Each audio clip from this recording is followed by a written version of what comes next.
As we proclaim the glory of the African continent, the rising spirit of Imhotep, the Egyptian polymath, reminds us of how important is the African philosophy in medicine.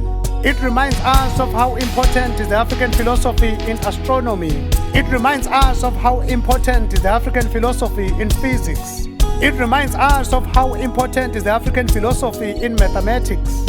It reminds us of how important is the African philosophy in architecture and all the structures that reflect the immeasurable wisdom of the African intellectuals. As we continue to celebrate the unshakable structures of the ancient pyramids, we embrace the unshakable truth that Africa is the beginning. It is the source of civilization, the source of mineral wealth, the source of human existence. Africa is nothing but the flame that burns within. From Cape to Cairo, I speak the silent language that is understood by my ancestors.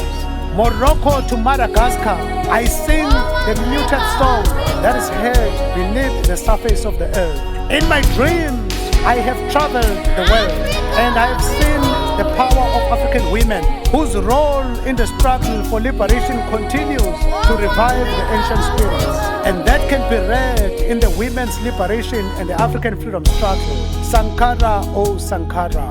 Let me quote the greatest revolutionary of the African continent. Our revolution is not a public speaking tournament. Our revolution is not a battle of fine phrases. Our revolution is and should continue to be the collective effort of revolutionaries to transform reality, to improve the concrete situation of the masses of our country. So said Thomas Sankara the Great. Let us remember the African giants. Ivumeleni ngithalalise ngoPatrice Lumumba, who was brutally killed by the imperialistic blood suckers in 1961. Lumumba, oh Lumumba.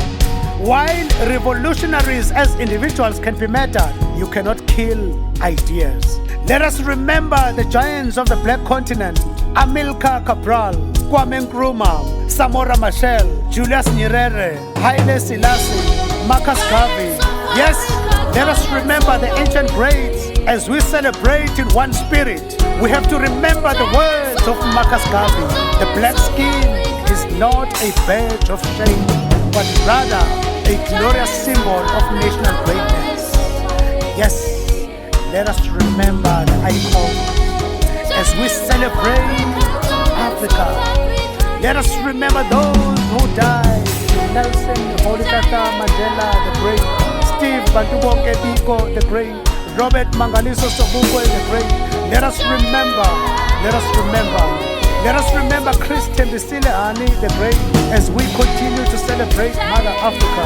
Let us remember uMkabayi kaJama, Queen Mojaji, Indlovukazi Mnandi oyinsika yelembe eleqamana amalebe ngokhalipha, uMthaliya nabendlovu enamandla, i-Africa izwekazi lethu. Halala Mama Africa.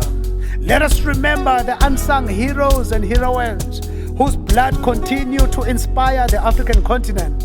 Let us remember the young lions: Hector Peterson, Tsietsi Mashinini, Solomon Mahlangu, Anton Lembede, and all the freedom fighters whose names are not written in the Guinness Book of Records. It is so sad, my Africa, that Africa celebrates in one spirit, and at the same time, history reminds us of Idi Amin Dada of Uganda, General Sami Abacha of Nigeria, Sekou Toure of Guinea, Francisco Nguema of Equatorial Guinea. African people died in the hands of heartless dictators, and they still die of hunger, endless wars, and incurable diseases. Let us celebrate in one spirit. Let us celebrate Mama Africa. Let us celebrate in one spirit. Let us pull together. Harambe masidonse kanjani. I-Africa ngeyethu. Let us celebrate. Ibuyile i-Africa.